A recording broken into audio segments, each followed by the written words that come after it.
बानी पीटीआई पर मुकदमात पाकिस्तान का अंदरूनी मामला है। नायब तर्जुमान अमरीकी महकमा खारजा वेदांत पटेल की प्रेस ब्रीफिंग।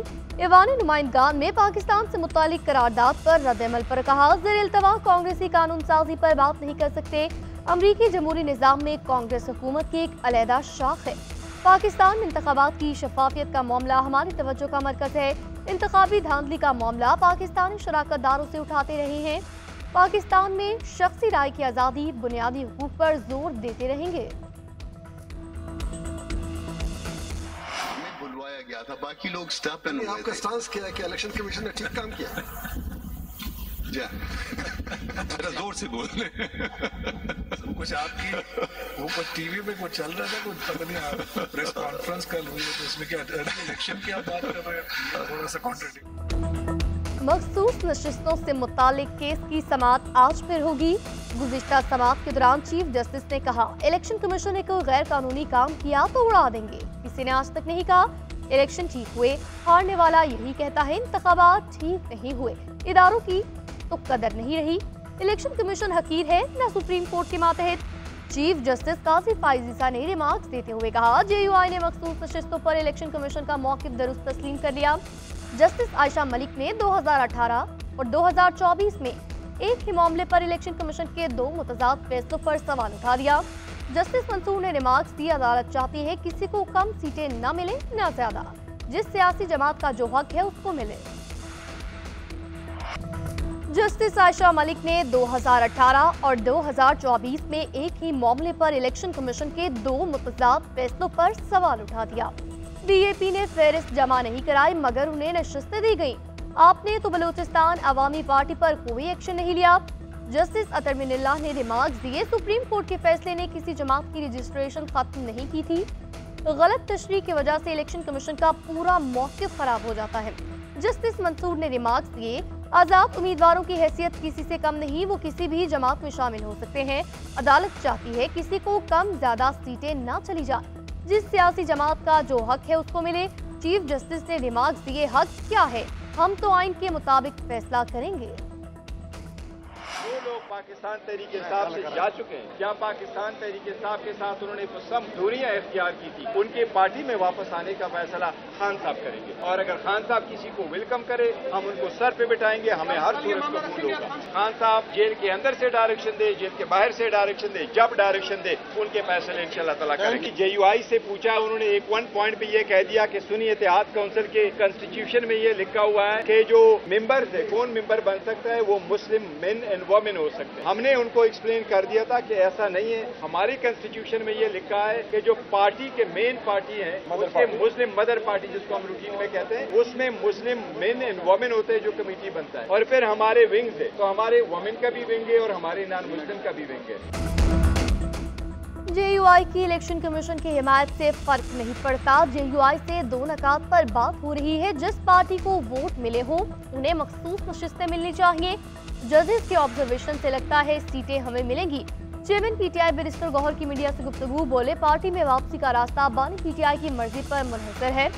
जिसको कहेंगे हम उसको पार्टी में खुशामदीद कहेंगे। पीटीआई में कोई फॉरवर्ड ब्लॉक नहीं, सिर्फ बानी पीटीआई का ब्लॉक है। उमर अयूब के इस्तीफे को कबूल नहीं किया, वो काम जारी रखेंगे।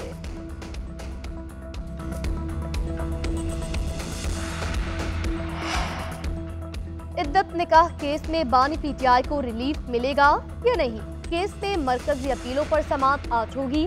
गुज़िश्ता समाअत पर सेशन जज अफजल मजोका ने बानी पीटीआई और बुशरा बीबी की सजा के खिलाफ अपीलें मुस्तरद की थी।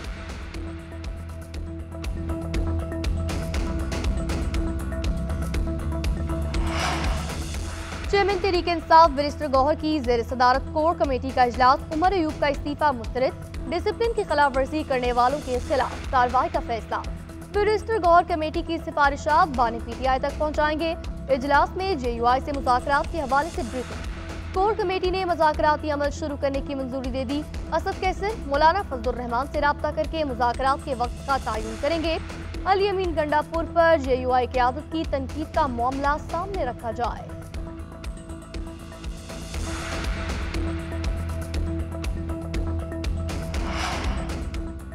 चेयरमैन पीपल्स पार्टी बिलावल भुट्टो जरदारी का कहना है, इक़्तिदार की खातिर गिरने के लिए पीटीआई की कोई हद नहीं। पीटीआई आजाद सहाफत से खौफजदा, अवाम से मायूस। इक़्तिदार के लिए हमेशा गैर जमहूरी हथकंडे इख्तियार करना, साजिशें करना पीटीआई की पहचान है। बिलावल भुट्टो ने मजीद कहा, केपी में सहाफ़ियों पर मजालिम के खिलाफ पाकिस्तान पीपल्स पार्टी सहाफ़ियों के साथ है। केपी में सहाफ़ियों के खिलाफ पुरतशद्दुद वाक़यात में इजाफा नाकाबिले बर्दाश्त। सहाफ़ियों पर मजालिम के जरिए सहाफत को दबाना फसाद पसंद गिरोहों का वतीरा होता है। पीपल्स पार्टी आज़ादी सहाफत पर यकीन रखती है, किसी को सहाफत को दबाने की इजाजत नहीं देंगे। जो लोग आज भी जेलों में हैं, वो हमसे ज्यादा बहादुर, वो बाहिम्मत है। मैं पीटीआई में वापस ही नहीं आ रहा तो मुखालफत क्यों हो रही है? माली हालात अच्छे नहीं, इस वक्त प्रैक्टिकल सियासत पे नहीं आ सकता। पीटीआई माइनस फार्मूला न अपनाए, लोगों को प्लस करे। अली जैदी की news edge with Fareeha Idrees में गुफ्तगू, कहा मेरे एस्टैब्लिशमेंट से मुलाकातें कभी बानी पीटीआई की मर्जी के बगैर नहीं हुई। मेरी और अली अमीन गंडापुर की बानी पीटीआई से मुलाकात हुई थी। हम दोनों ने कहा था कि दर्जा हरारत को कम करें।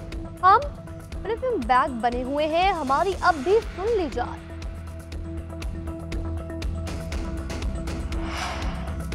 वज़ीर-ए-आज़म शहबाज शरीफ ताजिकिस्तान के 2 रोज़ा दौरे पर आज रवाना होंगे। ताजिक सदर समेत आला हुकाम से मुलाकातें शेड्यूल। दोनों मुल्कों के दरमियान मुख्तलिफ शोबों में मुआहदों और याददाश्तों पर दस्तखत किए जाएंगे।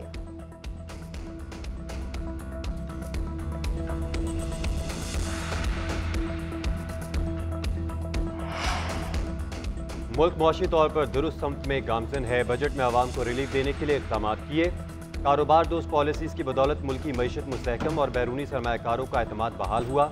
वज़ीर-ए-आज़म शहबाज शरीफ के कारोबारी शख्सियात से गुफ्तगू बोले, मुल्की बरामदात में इजाफा बलीन तरजीह है। बरामदी सनत की तरक्की के लिए बजट इक़दामात यकीनी बना रहे हैं।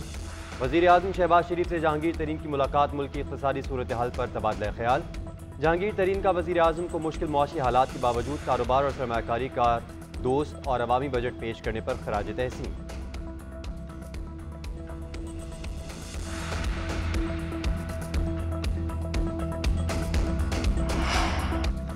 विफाकी बजट की मंजूरी के बाद नए टैक्सों का इतलाक हो गया। नॉन फाइलर्स के मोबाइल फोन बैलेंस पर बड़ा टैक्स आयद। फोन कार्ड पर 75% टैक्स कटेगा। मकामी सतह पर तैयार करदा गाड़ियों पर टैक्स में इजाफा। फिक्स टैक्स की जगह मालियत के लिहाज से आयद होगा। गाड़ियों पर 0.5% से लेकर 12% तक टैक्स लागू हो गया। ट्रेड बेस्ड मनी लॉन्ड्रिंग की रोकथाम के लिए डायरेक्टोरेट का क्याम अमल में लाया जाएगा। DG, additional director, deputy directors तैनात होंगे। न्यूक्लियर मटेरियल की स्मगल अशिया पकड़े जाने पर मुतल्लिका अफराद को सजा और जुर्माना दोनों हो सकता है। स्मगलिंग की रोकथाम के लिए 10 गुना ज़ायद पेनल्टी आयद की जाएगी। 6 साल के 10 लाख रुपए जुर्माना अदा करना पड़ेगा। पेट्रोलियम लेवी भी 60 से बढ़ाकर 70 रुपए की जाएगी।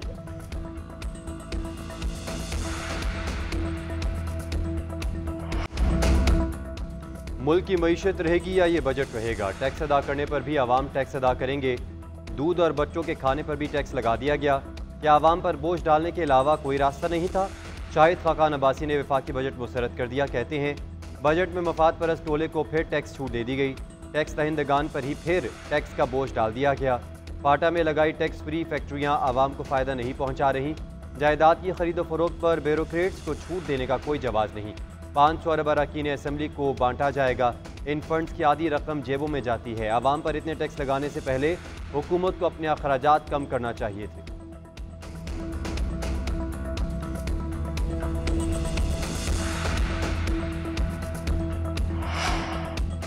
शाहिद खाकान का अरकान असम्बली को 500 अरब रुपए देने का दावा गलत करार। हमारे साबिक साथियों ने गलत इदादो शुमार पेश कर दिए। नवाज शरीफ ने शाहिद खाकान अब्बासी को वज़ीर-ए-आज़म बनवाया।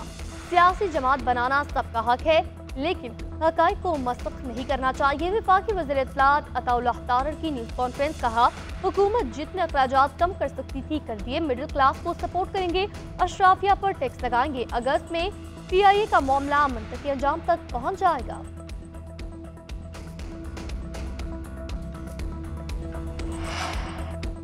जमात इस्लामी का 12 जुलाई को इस्लामाबाद में धरने का ऐलान। अमीर जमात इस्लामी हाफिज नईमुर रहमान कहते हैं धरना टैक्स और बिजली बिलों में कमी के लिए होगा। किसी सियासी जमात को आवाम का ख्याल नहीं। महंगी बिजली, ओवर बिलिंग और टैक्सों के खिलाफ आवाम को निकलना होगा।